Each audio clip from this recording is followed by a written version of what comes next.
Have you started a company, but you think you need to rebrand it?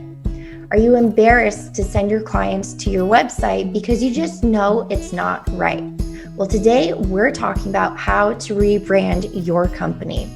I'm Alina, Bonn, an agency owner who helps CEOs launch their own podcast and YouTube show. And today I am joined by a very special guest and my friend, Sarah Harkleroad. She is the co-founder of Dior Design.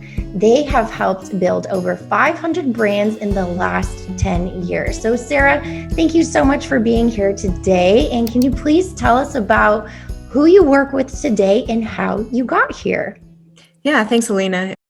So my team and I, we come alongside small business owners who feel like their brand may be holding them back for one reason or another. So it's really our job to help get them a brand that they're proud of, that helps them attract quality clients and move their business forward. So that's really what we do. And we work with small businesses really all over the country. And so something we love, most of our clients are in service industries. So that's really our sweet spot because we're a small business who offers a service. I feel like that's who we best understand and just who we can best help. So as far as how we got here, so my husband and I, we were actually childhood friends who turned into high school sweethearts. And we just always knew we wanted to own a small business together. And so we started our graphic design company about 10 years ago. And Paul comes from a small business family. So he's just always known small business. I don't, but I've always been interested in it. And so for us, we just really believe that when small businesses succeed, our families, our communities, and our country are better for it. And so we just see our job as how do we help them succeed? And the best way we know how to do that is with a strong brand. Wow, I love that you guys have known each other basically your whole lives and look at the work that you're doing. So tell me, what's the division of responsibilities between you and your husband? Oh, that's a good question. So as far as owner responsibility, we make decisions 50-50 and we work really well together. Thank goodness. We both respect each other enough to talk to each other about, what do we want to do here?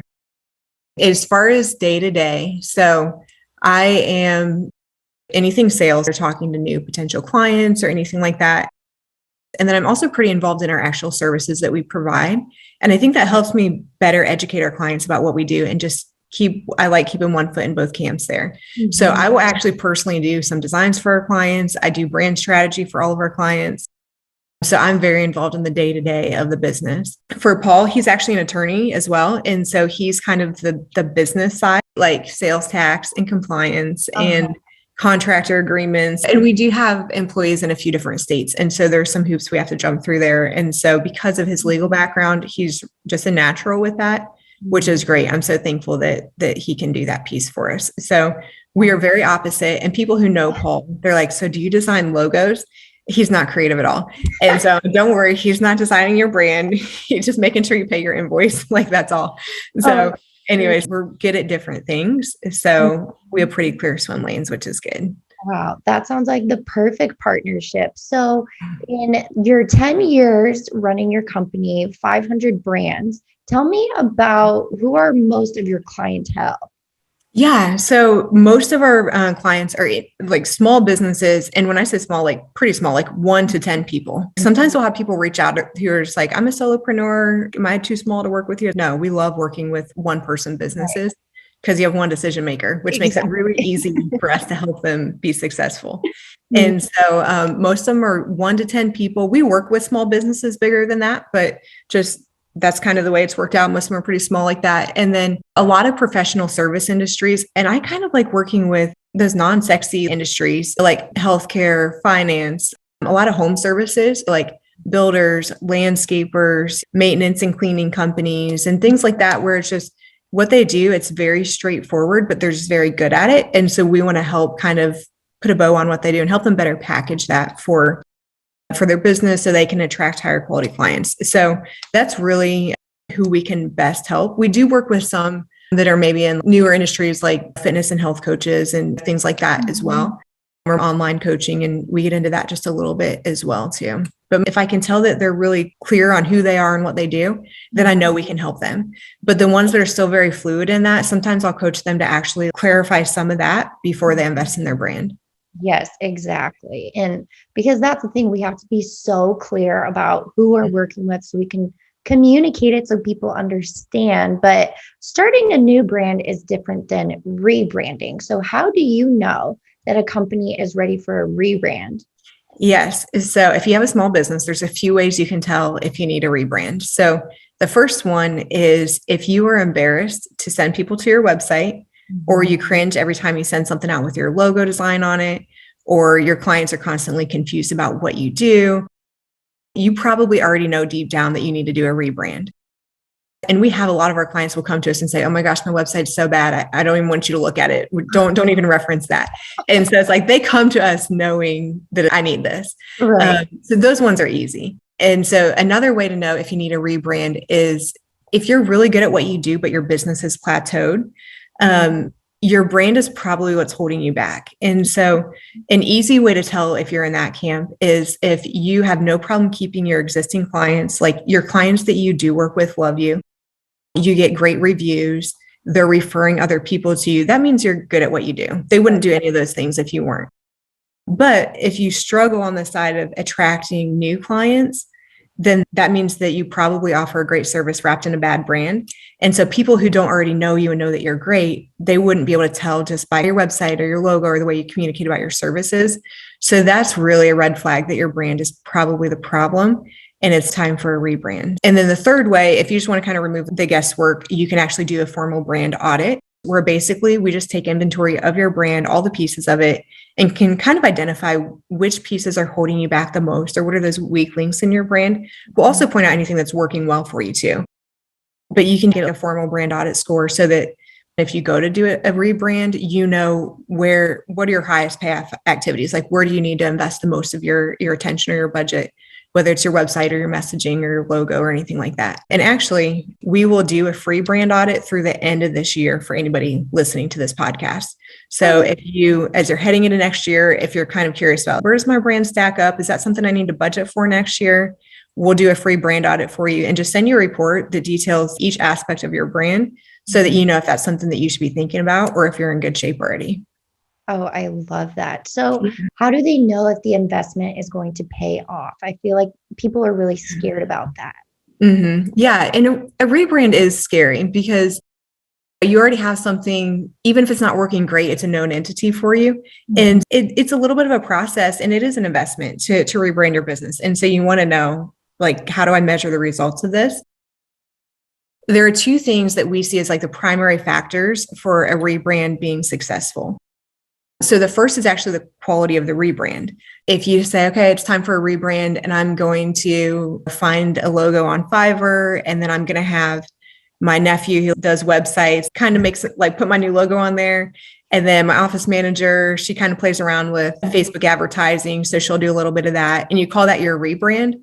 You're probably not going to see great results. Even if any of those one people are good at what they do, nobody's in charge of really connecting the dots in a powerful way for you. So you might have good isolated pieces of your brand, but they're not all going to come together for a cohesive result that you're looking for. So I would say first, to make sure you're going to see a good return on investment in your rebrand, you really need to have a professional team who can take a more comprehensive and holistic approach. So don't say, I'm going to do one piece of it, one piece at a time as my budget allows and just never quite connect the dots there.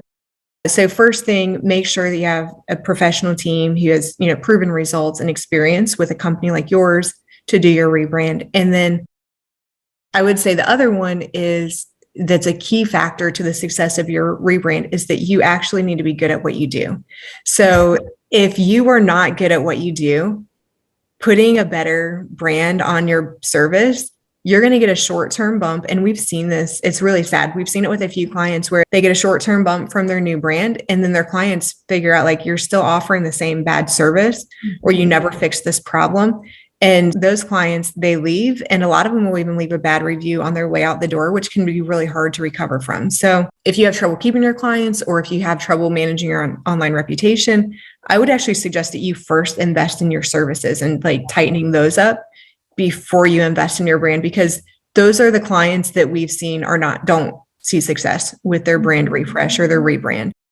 So that's what I would say. Pay for a quality team, like professional team with proven success to do your rebrand, but then also make sure that your services are in good shape. And As small businesses, we're always improving. And so there's always things you can do better in your business, and that's fine. But if you're just consistently getting bad feedback on your services, fix that first before you do your brand.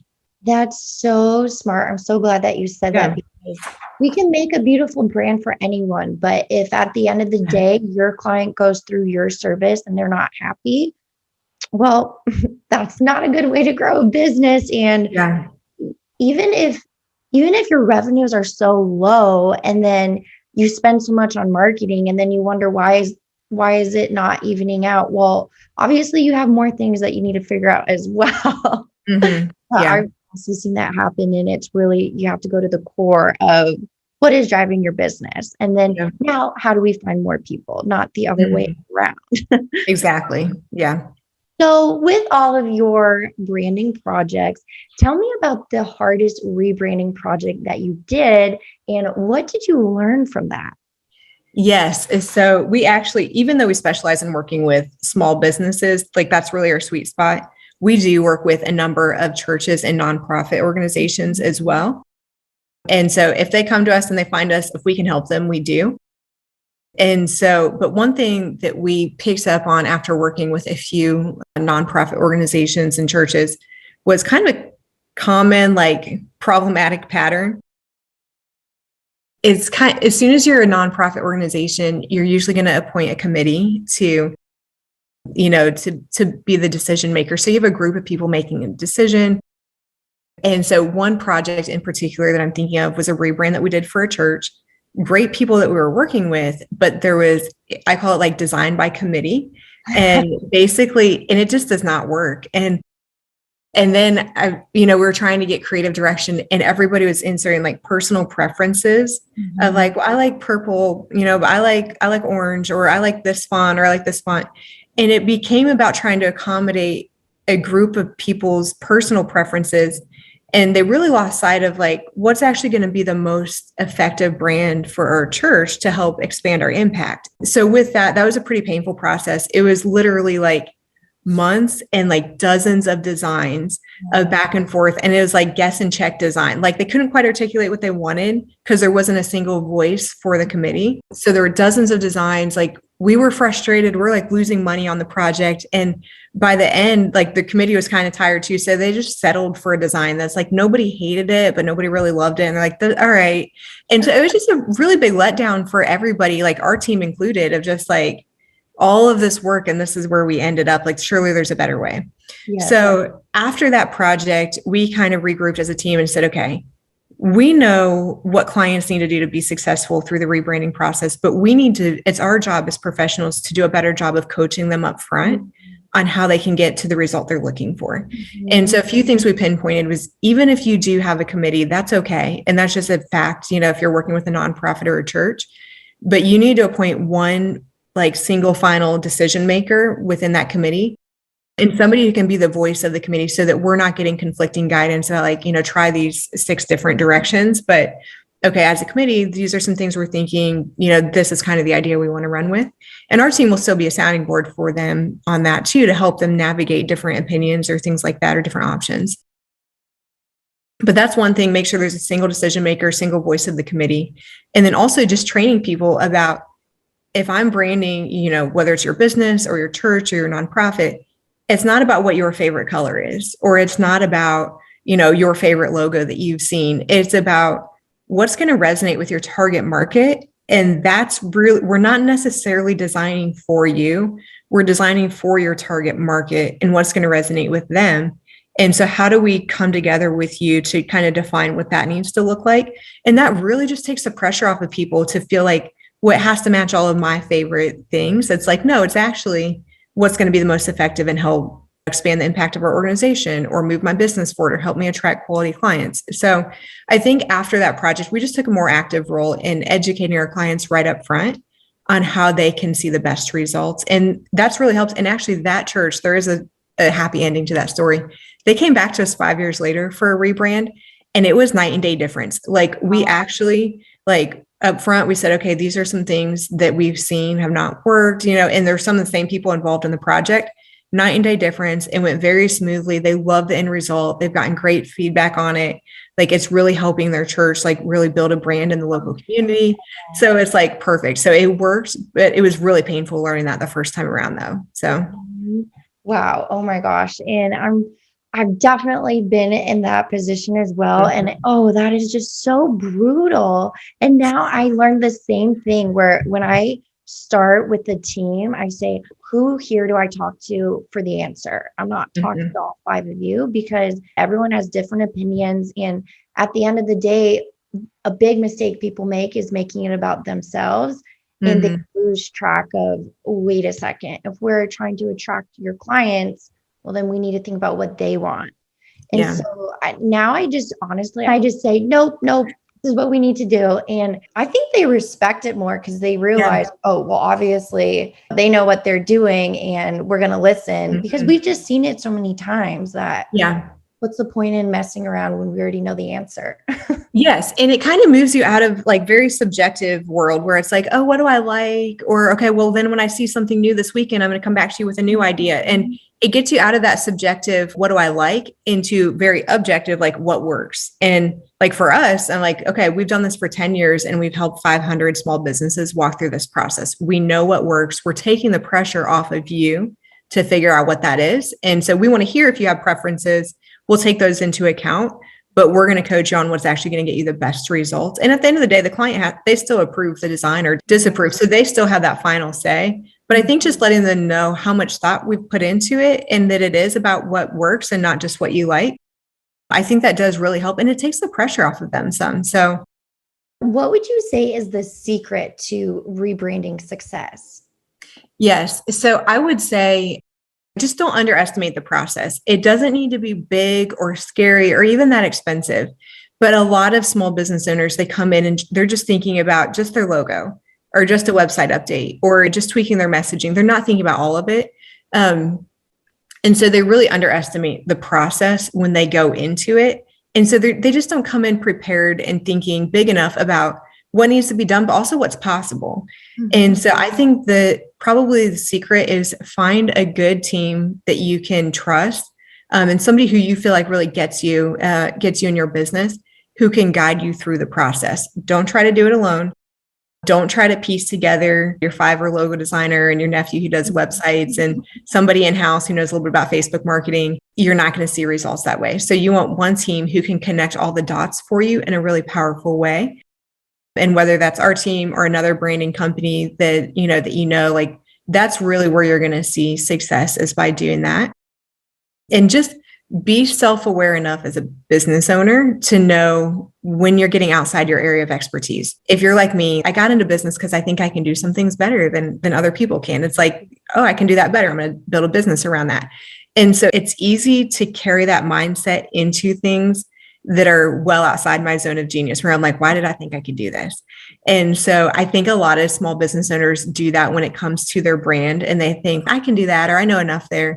And they can kind of get themselves into trouble. And the ones that I've seen do that a lot of our clients come to us about halfway through that process where they're confused or they're frustrated, or they just quit altogether, like halfway through their own kind of cobbled together rebrand.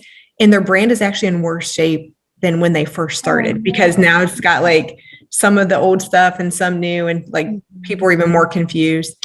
And so I just think find the right team that can guide you through the process and take a holistic, comprehensive approach. Do it one time the right way, and then you don't need to worry about it again, instead of just kind of dragging it out over a long time. Yes. And that did just make me think that I know we were talking earlier about the cost of investment to rebrand is high. However, if you are at that point where you're good at your service, but you feel like you've plateaued, well, then think about the money that you're leaving on the table, not doing this important rebrand to attract new clients and really build your reputation. That should be equally as scary, right? Yeah. Yeah. What's the money that you're leaving on the table? And just thinking, as a small business owner, like I get it. We all work really hard and you want to move your business forward. There's so much you can do from your own hard work. But if there's a piece of your business, like you're as big as your brand, that's kind of putting a ceiling on you and your growth, that's like, why wouldn't you want to remove that? And a rebrand really can be a very strong catalyst to help take your business to the next level, where you can build credibility for your business, attract higher quality clients, better communicate your services so that people, when they reach out, they're ready to move forward because they're already educated about what you do. There's just a lot there that can really, really move your business forward if you kind of take that holistic, comprehensive approach to your rebrand. Yes, I agree, because at the end of the day, perception is reality. If your brand doesn't look good, then how good is your service going to be? Or if your brand looks amazing, then I'm assuming that you're going to provide an amazing service. And so why make it harder on your clients when you could just fix it? Yeah. And going back to how do you know if it's time for a rebrand? And so you offer good service, but your business is plateaued. We see this problem with a lot of established small businesses. A lot of new businesses come out of the gate knowing, okay, I need a brand. I need to invest in my brand. But let's say that you're an optometrist and you've been in town the longest and you're really good at what you do and you keep your patients just fine. Like they leave you great reviews, but there's maybe 2 or 3 more optometrists in the area who have popped up. The new ones are investing in their brand when they start. And so if you feel like you're losing potential clients or patients to newer, less experienced competitors, that you're like, I know I do a better service, but why does everybody keep going to them? It's because they just have a better brand. And so that's where it's like, you might have been able to start by not investing in your brand, and branding, it's even more important now than it has been before, just because the market has changed and what people look for and how they make decisions. And we see that with a lot of our more established small businesses, that it's like, I'm the best in town and I know I am, but I'm finding it harder and harder to communicate that to people. Oh, wow. A lot of them, it's just, again, they do a great service wrapped in a bad brand, and their competitors don't do as good of a service, but they have a better brand. And so they're the ones that are getting the clients. And that's something we try to just help them understand, help them sidestep that. It's like, imagine, okay, you offer the best service. Imagine if you also had the best brand. You're unstoppable then. And so how do we help you put that combination together? Yes, then you would dominate. Yeah. And then creating a better brand is easier than waiting all those years for them to perfect their service. So if you're at that point, well, then it's really silly of you not to do that, right? Yeah. Well, Sarah, thank you so much for this wonderful conversation. I had a blast talking with you, and I know that my customers are going to love hearing about these tips on how they know they're ready for a rebrand as well. So can you please tell us, if people are interested to get in contact with you, where they can find more information about Daor Design? Yeah, definitely. So you can go to our website. It's daordesign.com. And Daor is just DAOR and then design.com. It's the word road spelled backwards from my last name, Harkleroad. So that's where that comes from. Every once in a while, people ask us. But so if you go to the website, you can either call or email. If you call, you literally get Peggy, our office manager, and she will see that we get connected. And I can talk to you about next steps with your brand, or if you might need a rebrand. And then also if you email, I will personally see your email that comes through. So, and if you're interested in doing a free brand audit between now and the end of the year, so you know where your brand stands as you head into next year, just mention that you heard me on this podcast, and I'll see that we get you a free brand audit as well. Wonderful. Well, thank you again so much, Sarah. And if anyone's out there listening and you are interested in increasing your content marketing strategy, you want to start a podcast and YouTube show, please visit effortlessengine.com. We'll help you power your message into new territory. What are you waiting for? The world is waiting to join your journey.